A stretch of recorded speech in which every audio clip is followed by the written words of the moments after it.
sur Rire et Chanson. La team du rire avec François Martinez ce matin. Mon cher François, alors qui dit bientôt la rentrée dit nouveau départ, nouvelle résolution, c'est un peu ton cas? Ah ouais, déjà de se lever. Et puis après, grave, parce que comme tout le monde, je me suis dit, allez, faut se préparer. Cette fois, je vais bien faire tout. Inscription à la salle de sport, grand ménage dans l'appart, Ouais. bilan sanguin pour checker les MST. On sait jamais. Oui. Je m'étais même motivé. Et je m'étais dit, je vais parler un peu plus de politique. Et j'attendais pour ça avec impatience l'annonce de notre président lundi. Bah oui, mais oui, sauf qu'il a encore botté en touche et ça n'a rien à changer. Hein. Bah ouais, on n'est pas surpris. En fait, la politique avec Macron, c'est un peu comme décider de faire une partie de Uno pendant les vacances.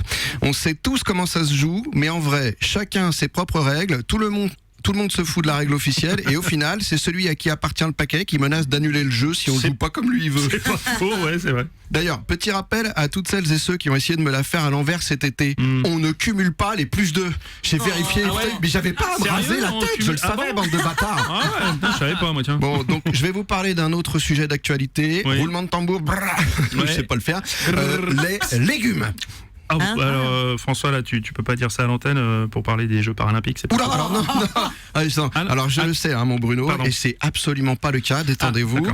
Non, je vais vraiment vous parler de légumes, et plus précisément de concombres. Parce que figurez-vous qu'en Islande, depuis quelques jours, il est quasiment impossible de s'en procurer, c'est une véritable pénurie. Et qu'est-ce qui s'est passé là-bas? Eh bien, tout ça parce qu'un TikToker canadien qui possède le même surnom que toi, mon Rémi, l'homme au concombre, oui, c'est comme ça, a publié une recette qui a été vue 27 millions de fois. C'est énorme. Non, c'est dingue ça, et elle doit être révolutionnaire cette recette, et quoi? Alors même pas, tu as concombre, huile de sésame, ail, vinaigre de riz, huile de piment et saumon. Ouais. Oui, on est d'accord, c'est juste des sushis mais sans le riz et dans un shaker, quoi. Tu parles d'une révolution, mon pote.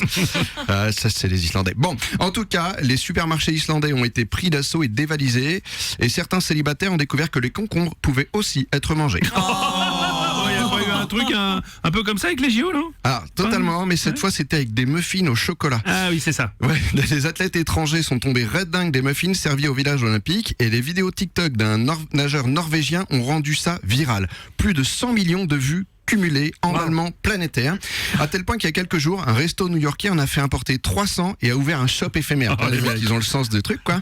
Résultat, plusieurs heures de queue et tout a été vendu en quelques minutes. Et devinez à quel prix? Non, ouais. Bon, en même temps, c'est écrit sur la feuille. $10,89 l'unité. La douille. Douille de qualité. Moi, je dis, voilà. Surtout quand tu sais que ces muffins, ce sont ceux du Crous et qui sont vendus 1,20 €. Et nos étudiants se plaignent. Allez, et si certains auditeurs se disent qu'il y a bien que des étrangers qui sont assez débiles pour payer beaucoup plus cher un truc qui normalement est abordable, rappelez-vous qu'on paye 4 € un ticket de métro alors qu'Anne Hidalgo n'est même pas influenceuse.